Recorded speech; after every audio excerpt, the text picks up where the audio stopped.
இயேசு உங்களை நேசிக்கிறார். பிரியமானவர்களே, இந்த நாளில் ஆண்டவர் நம்மளோடு பேசும்படியாய் வேதத்திலிருந்து சில வசனங்கள் கூட வாசித்து ஆண்டவர் நம்மளோடு இடைபடுகிற நாம் கற்றுக்கொள்ளக்கூடிய காரியத்தை பார்ப்போம். அது லூக்காவின் புஸ்தகம் 18வது அதிகாரம் 1-6 வசனங்கள் இப்படியாக சொல்லுகிறது. சோர்ந்து போகாமல் எப்பொழுதும் ஜெபம் பண்ண வேண்டும் என்பதை குறித்து அவர்களுக்கு அவர் உவமையை சொன்னார். ஆண்டவராகிய இயேசு கிறிஸ்து ஜெபம் பண்ணுவதை குறித்து ஒரு உவமையாக ஒரு கருத்து ஜனங்களுக்கு சொல்லுகிற, சீசர்களுக்கு சொல்லுகிற இந்த இடத்துல பார்க்க முடிகிற பிரியமானவர்களே, அநேக நாடுகளில் நாம் ஜெபம் செய்த உடனே ஒரு விண்ணப்பத்திற்கு ஒரு பதில் வர வேண்டும் என்று நாம் எதிர்பார்த்து கொண்டு இருக்கிறோம். அநேக நேரங்களில் சில ஜெபங்களுக்கு அதிக நாட்கள் ஆகிறதை நாம் அறிந்திருக்கிறோம். ஆனால் இங்கே ஆண்டவர் சொல்லுகிறார், சோர்ந்து போகாமல் ஜெபம் பண்ண வேண்டும் என்பதை குறித்து அவர்களுக்கு ஒரு உவமையை சொன்னார். பிரியமானவர்களே, அதாவது ஒரு சில ஜெபத்துக்கு ஆண்டவர் பதில் கொடுக்கிறாரு, ஒரு சில நேரங்களில் லேட் ஆகுது அப்படின்னா ஆண்டவர் எதையும் சரியாக செய்து உங்களுக்கு நேற்ற வேளையில் அதை கிருபையாய் அளித்து தருவார். பிரியமானவர்களே, அதை குறித்து ஆண்டவர் ஒரு உவமையாக ஒரு மனிதனை சொல்லப்பட்ட பாருங்களேன். ஒரு பட்டணத்துல ஒரு நியாயாதிபதி இருந்தான். அவன் தேவனுக்கு பயப்படாதவனும் மனுஷரை மதியாதவனுமாய் இருந்தான். அந்த பட்டணத்திலே ஒரு உதவியும் இருந்தால் அவனிடத்தில் போய், எனக்கும் என் எதிராளிக்கும் இருக்கிற காரியத்தில் எனக்கு நியாயம் செய்ய வேண்டும் என்று விண்ணப்பம் பண்ணினார். வெகு நாள் வரைக்கும் அவனுக்கு மனதில்லாதிருந்து பின்பு அவன், நான் தேவனுக்கு பயப்படாதவனும் மனுஷனை மதியாதவனும் இருந்தும் இந்த விதவை என்னை எப்பொழுதும் தொந்தரவு செய்கிறபடியினால் இவள் அடிக்கடி வந்து என்னை அலட்டாதபடிக்கு இவளுக்கு நியாயம் செய்ய வேண்டும் என்று தனக்குள்ளே சொல்லிக் கொண்டான். ஒரு கடவுளுக்கு பயப்படாத ஒரு நியாயாதிபதி இருக்கிறதாக வேதம் சொல்லுகிறது. அவன் யாருக்கு அடங்காதவன், யாரை மதியாதவன் என்று சொல்லப்படுது. அப்படிப்பட்ட ஒரு மனிதனிட்ட அந்த பட்டணத்தில் இருக்கக்கூடிய ஒரு விதவை போய் அவனை நியாயாதிபதியிட்ட போய், எனக்கு இப்படிப்பட்டதான ஒரு வழக்கு இருக்கிறது, எனக்கு நியாயம் செய்ய வேண்டும் என்று அடிக்கடி போய் அவனை கேட்டுக்கொண்டது நிமித்தமாய் அவன் மனதிறங்கி, நான் பயப்படாதவன் எனக்கு தெரியும், நான் அடங்காதவன் என்று தெரியும், நான் நியாயம் செய்ய மாட்டேன் என்பதை தெரியும், ஆனாலும் இவள் வந்து என்னை அடிக்கடி தொந்தரவு செய்கிறாளே என்று சொல்லி இவளுக்கு நியாயம் செய்துவிடு, நீ என்னை அலட்டாதபடிக்கு நியாயம் செய்து கொடுக்க வேண்டும் என்று ஒரு நியாயத்தை செய்கிறானாம். அப்படி கடவுளுக்கு பயப்படாதவனும் அப்படிப்பட்ட ஒரு மனுஷனுக்கு இறங்கி உதவி செய்யக்கூடுமானால் அப்ப ஆண்டவருடைய காரியம் எப்படி இருக்கும் என்பதை நாம் பார்த்து கொள்ள வேண்டும் ஆசைப்படுகிறோம். பிரியமானவர்களே, ஆண்டவருக்கு பயப்படாத ஒரு மனிதனுக்கு உதவி செய்யக்கூடுமானால் வானத்தையும் பூமியும் படைத்த சர்வ வல்லமையுள்ள தேவன் நமக்கு உதவி செய்ய வல்லமையுள்ளவராக இருக்கிறார். பாருங்க, அந்தபடியே தேவன் தம்மை நோக்கி இரவும் பகலும் கூப்பிடவர்களாகிய தம்மால் தெரிந்து கொள்ளப்பட்டவர்களின் விஷயத்தில் நீடிய பொறுமையுள்ளவர்களாக இருந்து அவருக்கு நியாயம் செய்யாமல் இருப்பாரோ. அநேக நேரங்களில் நம்ம இருதயங்கள் சோர்ந்து போகிறதை நாம் பார்க்க முடிகிறது.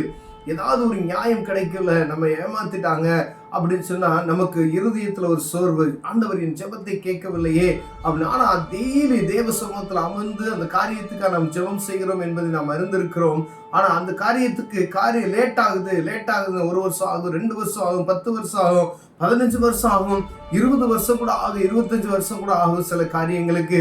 ஆனா ஆண்டவர் அந்த காரியத்துல பாருங்க, உங்க வாழ்க்கையில செய்த நன்மைகளை நீங்க பார்த்தீங்கன்னா சரியான நேரத்துல அந்த காரியத்தை செய்திருப்பார். பிரியமானவர்களே, அநேக பேர் நம்ம இருதயத்துல உடனே பதில் வர வேண்டும், ஏன் வரல, ஏன் இந்த ஆசீர்வாதம் எனக்கு வரல அப்படின்னு சொல்லி ஒவ்வொரு நாளும் தேவ சமூகத்துல அநேக முறையில நம்ம புலம்புவது உண்டு. ஆனால் ஆண்டவர் சொல்லுகிறார், சோர்ந்து போகாமல் ஜெபிப்பதற்கு நீங்க கற்றுக்கொள்ள வேண்டும் என்று, முறுமுறுக்காமல் கற்றுக்கொள்ள வேண்டும். பிரியமானவர்களே, இந்த மனுஷனை பாருங்க, அந்த விதவையான ஸ்திரீ போய் அந்த மனுஷன்ட்ட போய் கேட்டுக்கிட்டே இருக்கிறார். இந்த காரியம் செய்ய வரைக்கும் ஏதாவது எனக்கு உதவி செய்யும் என்று கேட்டுக்கொண்டு இருக்கிறார். உலகப்புறமான ஒரு மனுஷன்ட்ட போய், நியாயாதிபதிட்ட போய் அவ கேட்கிறார். அந்த மனுஷனை குறித்து வேதம் தெளிவாசல், அவன் அடங்காதவன், கடவுளுக்கு பயம் இல்லாதவன், கடவுள் பயமே இல்லாத ஒரு மனிதன் அவன் அப்படின்னு சொல்லி. அப்படிப்பட்ட ஒரு மனிதனால் நியாயம் செய்யக்கூடுமானால் நியாயாதிபதியா இருக்கிற, உலகத்தை நீதியாய் நியாயம் விசாரிக்க போகிற தேவ சமூகத்துக்கு வருவீர்கள். ஆனால் அவருடைய நீதியும் நியாயமும் அவருடைய வேண்டுதல் எப்படிப்பட்டதா இருக்கும், அவர் கொடுக்கக்கூடிய காரியம் எப்படிப்பட்டதா இருக்கும் என்று பார்க்கும்படி அழைக்கப்படுகிறோம். பிரியமானவர்களே, சோர்ந்து போகாமல் ஜெபம் செய்ய வேண்டும் என்று ஆண்டவர் சொன்ன இந்த கருத்து பாருங்க. சில நேரங்கள்ல அப்படி நமக்கு சோர்வு வரும். ஆனா காரியத்துக்காக நீங்க ஜெபித்து கொண்டே இருங்க. சில காரியங்கள் லேட் ஆகும், தாமதமாகும். ஆனால் நேர்த்தியாய் ஒழுங்கும் கிரமமாய் வரும் என்பதை நாம் மறந்து போய்விடக்கூடாது பிரியமானவர்களே. ஜெபத்தை விட்டு விடக்கூடாது. ஆனால் இந்த காரியத்துக்காய் ஜெபிக்கிறீங்க, ஒரு காரியத்துக்காய் ஜெபிக்கும் பொழுது அந்த காரியத்தை தொடர்ந்து அந்த காரியத்துக்கு ஜெபிக்கணும். ஏதோ ஒரு வாரம் ஜெபித்து விட்டு அதை விட்டு விட்டோம், அதை நீங்களும் மறந்துட்டீங்க அப்படின்னா அதை குறித்து உங்களுக்கு கவலை இல்லை, அது குறித்து உங்களுக்கு என்ன செய்யலை, ஒரு அக்கறையற்ற ஒரு காரியம் இருக்கிறதாய் தோணும். ஆனா ஒரு காரியத்தை நீங்கள் பெற்றுக்கொள்ள வேண்டும் என்றால் அந்த காரியத்தை குறித்து தேவ சமூகத்தை தெரியப்படுத்தி கொண்டே இருக்க வேண்டும். ஏற்ற வேளையில ஆண்டவர் அந்த காரியத்தை கட்டளையிடுவார். ஒருவேளை நீங்க 2 நாள் ஜெபம் செய்து விட்டு கிடைக்கல அப்படின்னா அது தேவையில்லை உங்களுக்கு. ஆனா எப்போ உங்களுக்கு தேவையோ, நீங்க ஒரு காரியத்துக்காக அது வருத்தப்பட்டு நீங்க ஆண்டவர் சமூகத்துல போராடி ஜெபித்து கொண்டு இருக்கிற காரியம் உங்களுக்கு எந்த நேரத்துல வரணுமோ அந்த நேரத்துல சரியா ஆண்டவர் அதை செய்ய வல்லமையுள்ளவராக இருக்க. ஒரு சில காரியங்கள் உடனே ஒரு அவசரத்துக்கு நீங்க ஜெபிக்கிறீங்க, 2 நிமிஷத்துல அந்த ஜெபம் கேட்கப்படணும் அப்படின்னு சொன்னா பாருங்க, எசேக்கியா ராஜாவின் காலத்துல எசேக்கியா ஒரு ஜெபம் பண்ண பாருங்களேன். ஏசாயா தீர்க்கதரிசி உனக்கு வீட்டு காரியங்களை ஒழுங்குபடுத்துன்னு சொல்றாரு.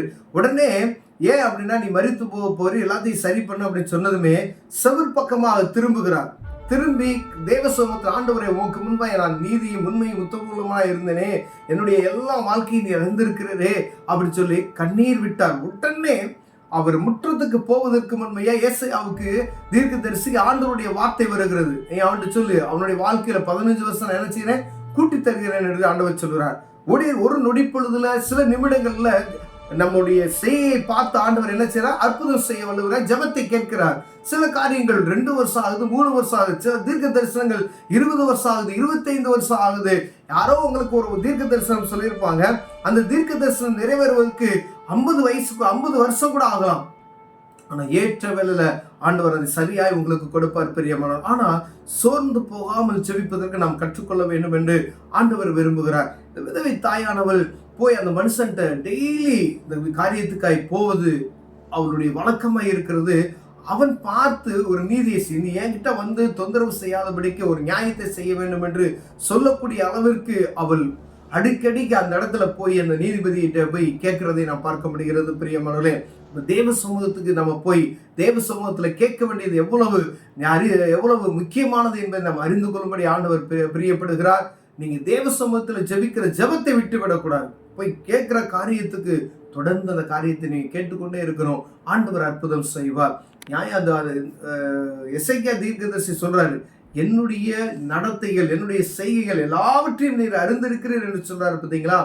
ஆண்டவர் சமூகத்துக்கு நம்முடைய நடக்கைகள் ஒழுங்குகள் எல்லாம் அவருக்கு தெரிந்திருக்கும். அவர் சொன்னதுமே அந்த ஜெபம் கேட்கப்படுகிறது. அப்ப அற்புதத்தை உடனே பெற்றுக்கொள்கிறார். கண்களை மூடுவோம், ஜெபம் செய்வோம். அன்பின் தகப்பனே, ஆண்டவரே, ஜெபத்துல சோர்ந்து போகாமல் ஜெபிப்பதற்கு எங்களுக்கு கற்றுக் கொடுங்க. தேவ நாமம் மகிமைப்படுவதாக. இயேசுவின் நாமத்தில் பிதாவே, ஆமென்.